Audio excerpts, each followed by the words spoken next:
Okay, that takes us into Amazon. Vitaly, why are you buying Amazon? I heard it was good. You heard it was good. They don't make any money off their retail business. AWS is slowing down. What's the bull case for Amazon? Oh man, is there a bull case for Amazon? Of course, they're in everything, and I think Amazon is doing everything on purpose, meaning they're keeping the cost of their products low because they just want the most amount of market share. They've been doing this for a long time, so investors are getting sick of obviously subsidizing people getting toilet paper for free delivered to their house. I understand that, but at the same time, the real bull case here is that Amazon, in the interim, has built AWS, which is growing massively. They're building advertising on Amazon, which I didn't even know that was a real business until like 5 years ago. Like, meaning 5 years ago it was $0 or approximately that. Now it's 40 billion a year. Is that correct? Like 10 billion a quarter. So Amazon will keep coming up with new products based on this ability to get you your toilet paper for nothing. Okay. And that means everybody will go there to get their toilet paper and go there then eventually to get some movies competing with Netflix.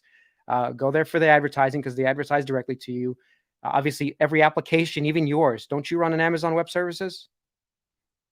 Odia? Yes, I do. I do. Okay, so my point is that the bull case is obviously there. We're not even talking about they're in robotics, they're in artificial intelligence, they're in logistics.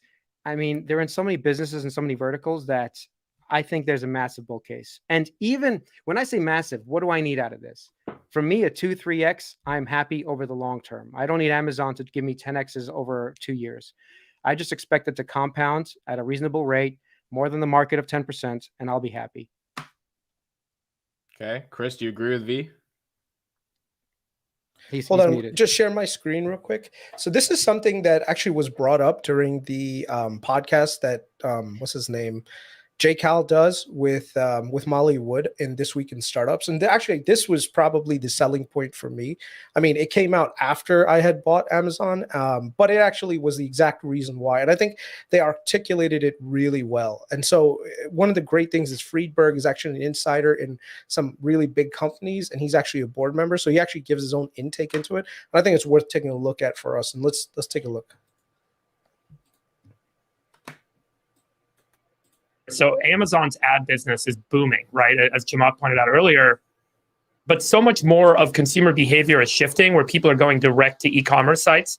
And then the ads that are getting the highest click-through and where advertisers are spending more and more money is on e-commerce sites. I know this from experience on a couple of boards I'm at where companies stopped spending on Facebook and Google and just started spending exclusively on Amazon. And that's where you get consumers that are much more likely to purchase. The purchasing proclivity is higher. The click-through rate is higher. So the return on ad spend is much higher. Yeah, pause that for a second. This goes to exactly what I said, that Amazon doesn't mind subsidizing toilet paper because they expect to have this other business growing massively, which is the growth vector and not the toilet paper, right? Yeah, and if you look at the total revenue that they're generating, and all of that is super high margin revenue, because all you're doing is just putting ad placement.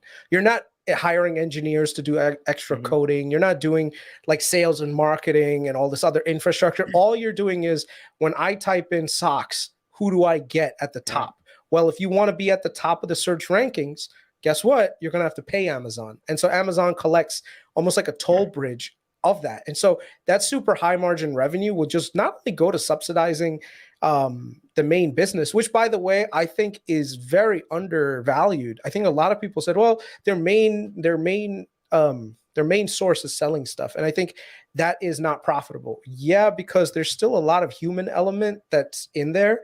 Right. And also the logistics part, which wasn't owned by Amazon. So a lot of those things that, yes, Amazon did subsidize, but if you look at all the investments that they made since 2020, it was all around optimizing their logistics and optimizing their workforce. So right now, a lot of people don't even know this, but Amazon has the most amount of robots in the entire world working for them.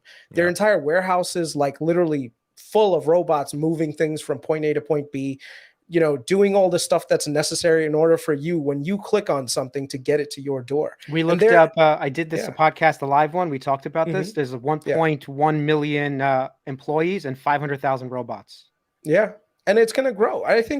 I'm not saying that people are going to be replaced. That's not going to happen. But everyone is going to be augmented. Where before it took you, like, let's say an hour to do like 5 things. Guess what? With the robots literally bringing everything to your face, you're able to do 20 things now, because guess what? You've been optimized. It's like anything with productivity gains when computers came around. A lot of people thought, well, computers are around now, all these people are going to lose their jobs and computers are going to replace us. And that's not what happened. An entire new industry popped up. And I think it just made us more efficient at getting information, gathering information, transferring information. And so I think the same thing is going to happen. And Amazon, being the leader in that, will eventually capitalize. So I think margins are going to definitely improve on Amazon's main business, especially now that they're starting to like do cost rationalization across the board with cutting back on some of the CapEx. I think a lot of the spending that was done over the last 2 years was to support this unusual amount of growth during COVID.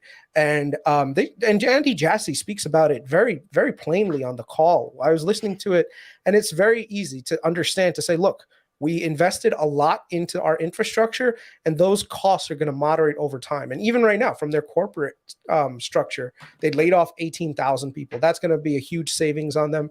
And eventually, I think Amazon is going to be a cash flow machine just going forward. They also cut a lot of experimental programs too.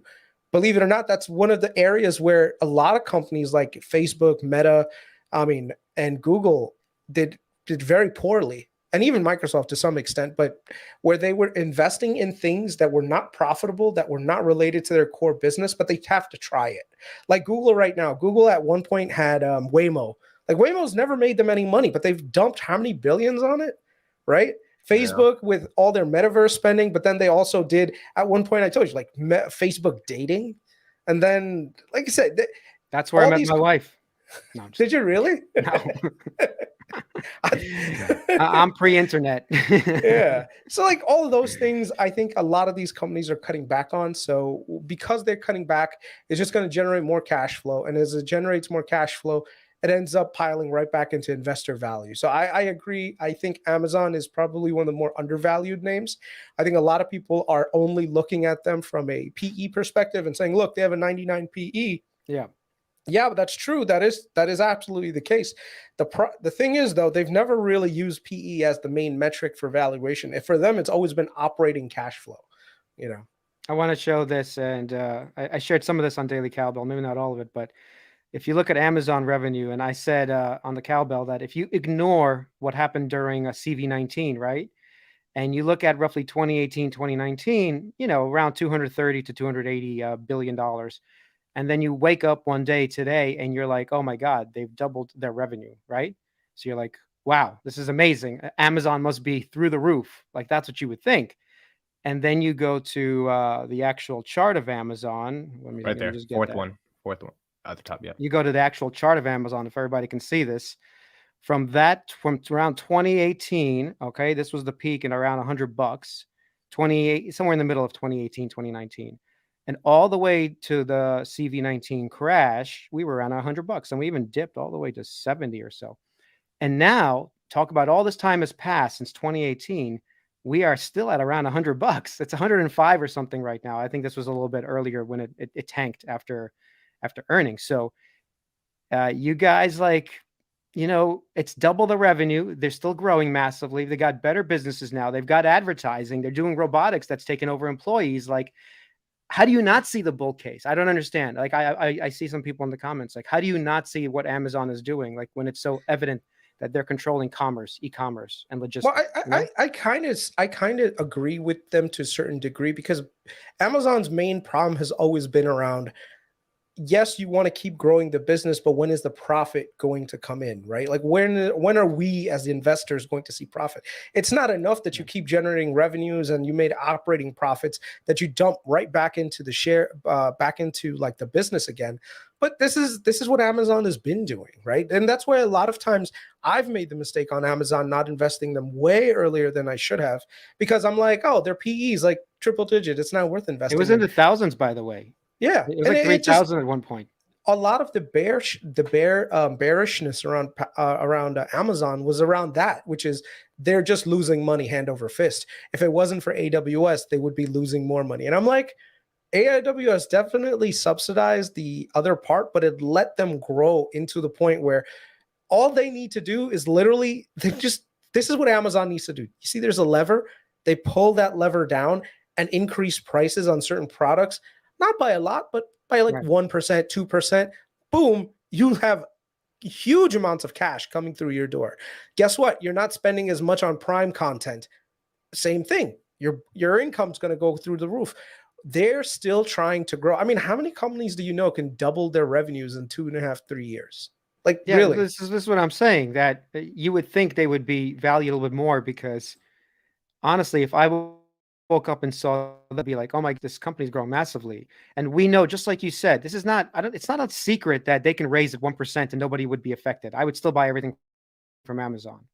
A lot of times I buy things that are more expensive on Amazon instead of getting into my car, driving to Walmart or wherever, because I don't want to do that. I already have Amazon Prime. Let them just ship it to me, next day or 2 days from now. Yep. Like easier. That's the bottom line. Yeah. I bought an Apple Watch charger, right? Yeah, I could have gone to the Apple store, literally drove there, looked at it, picked it up. But I'm like, dude, my time is worth more than that. So what? Yes. 2 seconds. Order Amazon, boom, it just comes in. Alexa tells me that the damn thing just came in.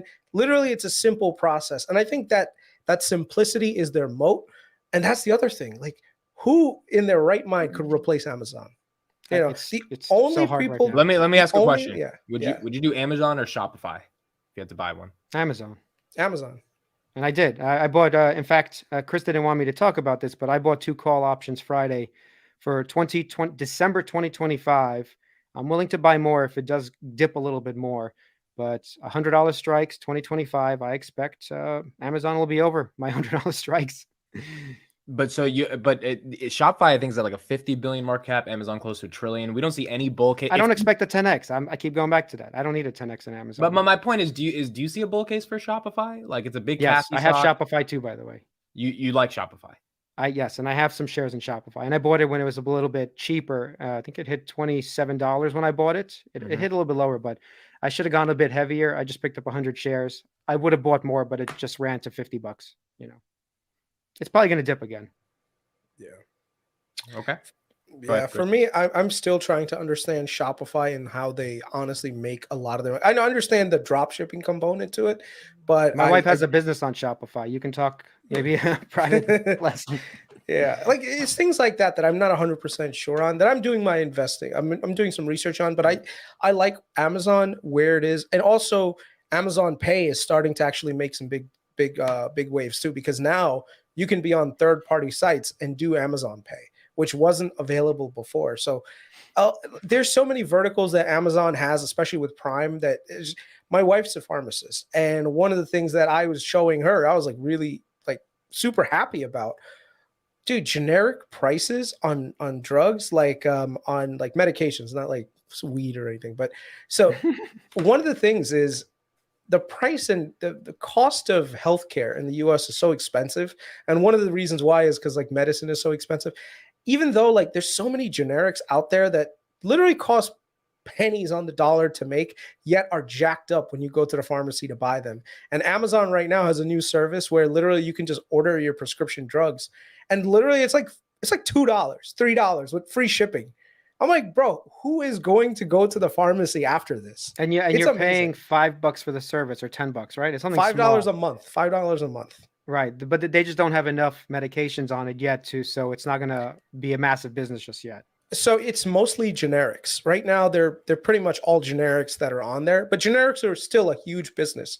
Like I was asking my wife, like, what are some of the most common drugs that are used, and she was reading them off of me, and I was telling her like, this is the price on Amazon for like a 90-day supply, and she was shocked. She was like, wow, really? It's like even at Kroger they're more expensive. Yeah, so I think.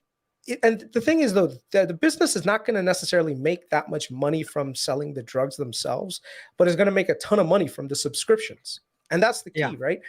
Like Amazon just needs a lot of that subscriber revenue, high growth, high margin, and it keeps you within that ecosystem, which is the most amazing thing.